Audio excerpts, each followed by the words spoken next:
Bienvenue à la Philharmonie à Paris pour l'Expo Disco.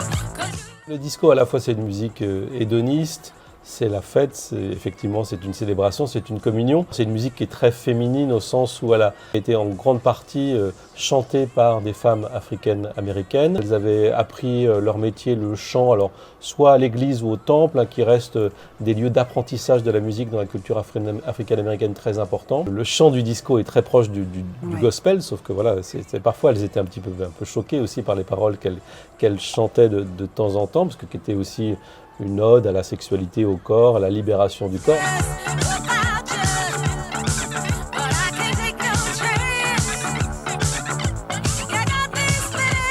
La limite est parfois assez ténue entre des chansons sur la libération sexuelle et puis des chansons aussi, les pochettes de disques qu'on en voit au-dessus de nous, où il y a vraiment une exploitation aussi du corps de la femme. Donc c'est une époque qui est très paradoxale, c'est-à-dire qui exhorte à la libération sexuelle, mais avec tous les dégâts que ça peut aussi causer. I Will Survive de Gloria Gaynor, c'est une chanson d'émancipation dans laquelle tout le monde peut se reconnaître. C'est une chanson dont les paroles sont assez universelles.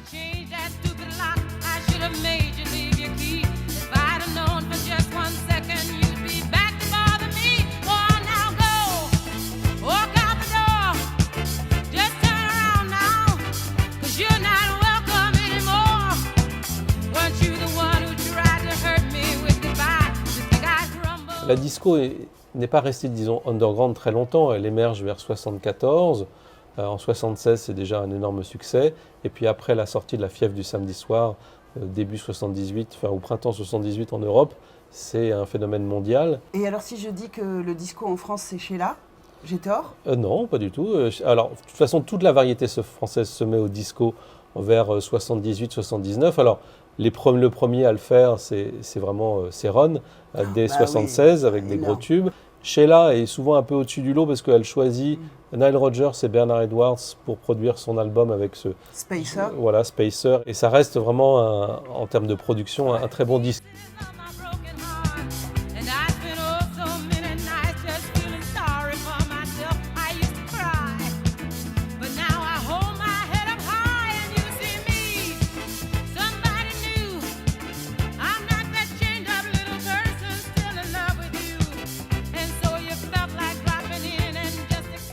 C'est l'émergence d'un prêt-à-porter, alors du synthétique, du format synthétique. On s'en souvient toutes, le truc qui gratte de ouf. Voilà, ça gratte, mais c'est très léger, ça met le corps, enfin, ça libère le corps, alors surtout pour la danse. Dans les photographies de l'Expo Disco, vous ne verrez pas beaucoup de gens habillés comme John Travolta, qui était lui un stéréotype de l'italo-américain des classes moyennes de Brooklyn. Vous verrez plutôt des gens avec, au fond, assez peu de vêtements, ou des vêtements assez courts. Voilà, vous verrez beaucoup de... les seins, les fesses, les épaules sont dénudées très souvent. Enfin, il y a vraiment des choses aussi très élégantes, très longues, très Alors, il y a les robes de cocktail et les robes de soirée, effectivement, pour plutôt les clubs de la jet set comme le Studio 54. Effectivement, des costumes de scène sont montrés dans l'exposition aux côtés de costumes de Patrick Juvet ou Céron, par exemple, ou de Dalida. Il y a une combinaison de Sheila par Azzao, et Azzao a fait aussi une robe de scène pour Dalida.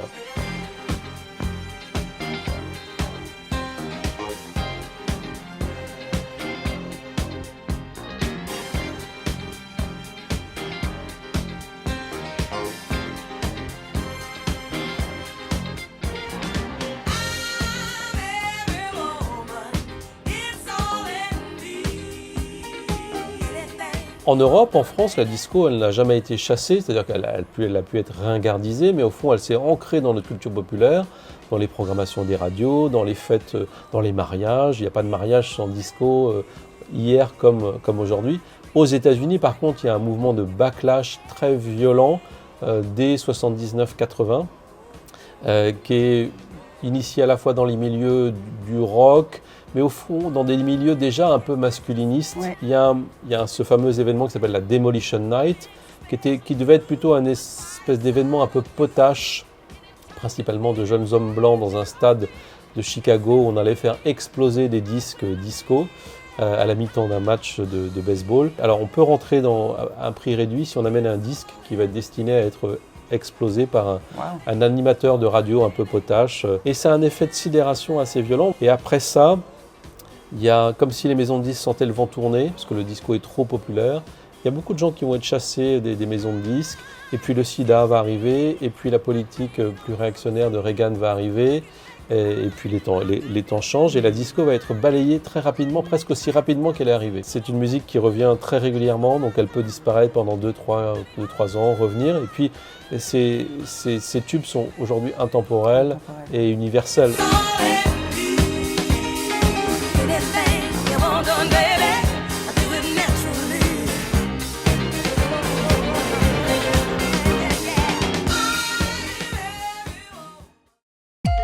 Mesdames,